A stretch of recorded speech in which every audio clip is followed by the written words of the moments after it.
Hello everyone, and welcome back to another illustration video. Today we'll be illustrating the Pokemon trading card game, specifically looking at the classic deck Damage Swap. We'll be illustrating Mr. Mime, Chansey, Alakazam, and Professor Oak. In this video, we'll take a look at some of the things I did right, some of the things I did wrong, and some of the things that I would do over if I were to go back and change these illustrations.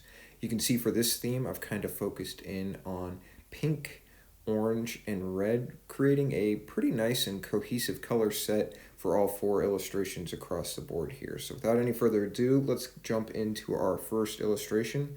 And just like all of our other videos, we'll be looking at the Pokemon Trainer first. And for this one, it will be Professor Oak. You can see I've got my original colorist for comparison up there just so the size relationship remains similar.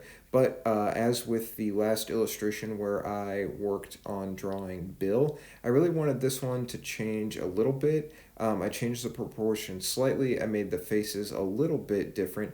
And I think overall it made for a much more effective illustration. You can see I've got the Ken Sugimori Professor Oak illustration over there on the side for some reference. And overall, I'm decently happy with this one. Not quite as happy as I was with Bill, but I think it still works for the set overall. The interesting thing about this one is I think I made Professor Oak look much younger. This might have to do with the hair color and just the overall number of lines that I've used. I didn't add too many wrinkles or anything like that.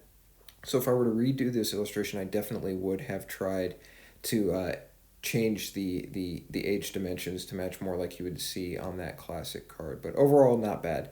Up next, we have Alakazam, and this one is really fun. I always think of Alakazam as having a star silhouette. So his face, you can see is kind of an upside down star, and whether you look at the points from the side or the mustache elements, it really has a nice defined silhouette that I think makes for an interesting character design that's really broken up by the different colors here. Even though it's basically only two, I think it works really nicely and makes it pretty easy and effective to illustrate.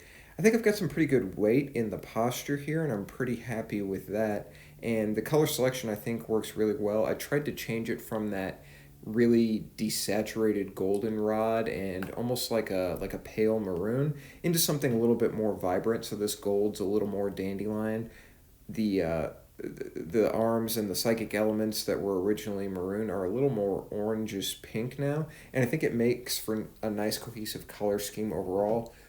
Pink and orange and goldenrod really worked well together. I hadn't specifically put these colors together before in any way that I could remember in such a limited palette, but overall I'm pretty happy with it.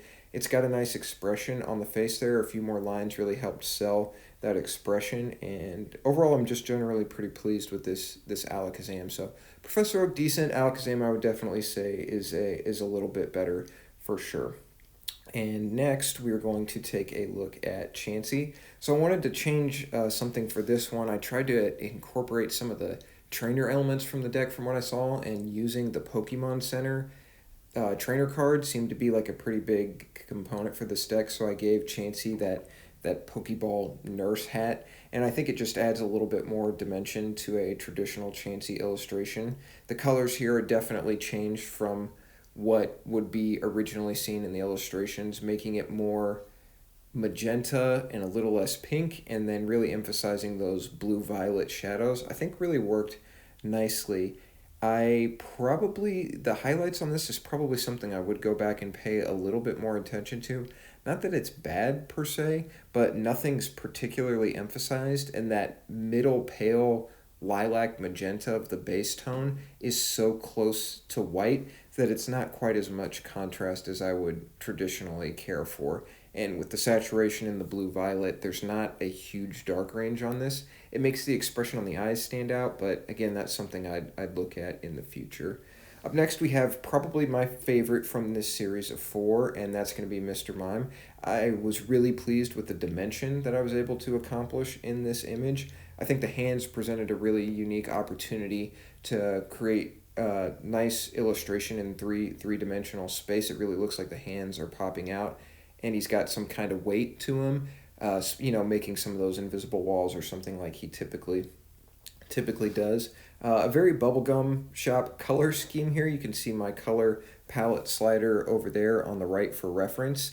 And overall, I'm pretty pleased with what I was able to accomplish here. I think pink and green always go really nicely together, so that was something I wanted to try out in this one in kind of a way I hadn't before. So you can see the yellow-green in kind of the white and pink spaces, but it makes for this kind of strange oceanic teal in some of the hair elements, and overall I think it worked really nicely together. Not something I had experimented with before, but that's what these videos present, a perfect opportunity to try things out, try new colors, kind of engage with a finished product in kind of a low stakes process where I can just experiment and see what might work well moving forward. But overall, this was definitely my favorite of the four for this little set. And so last but certainly not least, as always, here is all of the elements put together in one image. I went with kind of a, I don't know, somewhere between it's kind of like a symphonic disco ball filter in the background, something that just really emphasized the colors that I had at play here. Looking at this more closely, the line work on Professor Oak definitely looks a little thin compared to the Pokemon in this one. Maybe I accidentally adjusted my slider a little too much, so I probably would have re-emphasized that. And as usual with this set, I'm just a lot more satisfied with the monster illustrations than the human illustrations, so that's something I'm going to continue to work on, hopefully try and get a little better at time over time with each one that I'm working on. But Mr. Mime definitely stole the show for me in this one. I think the colors overall are very harmonious, but Mr. Mime was definitely my favorite to draw, to color, and to experiment with. But that's all I got for this video, so thanks for taking the time to watch, and we'll catch you in the next one.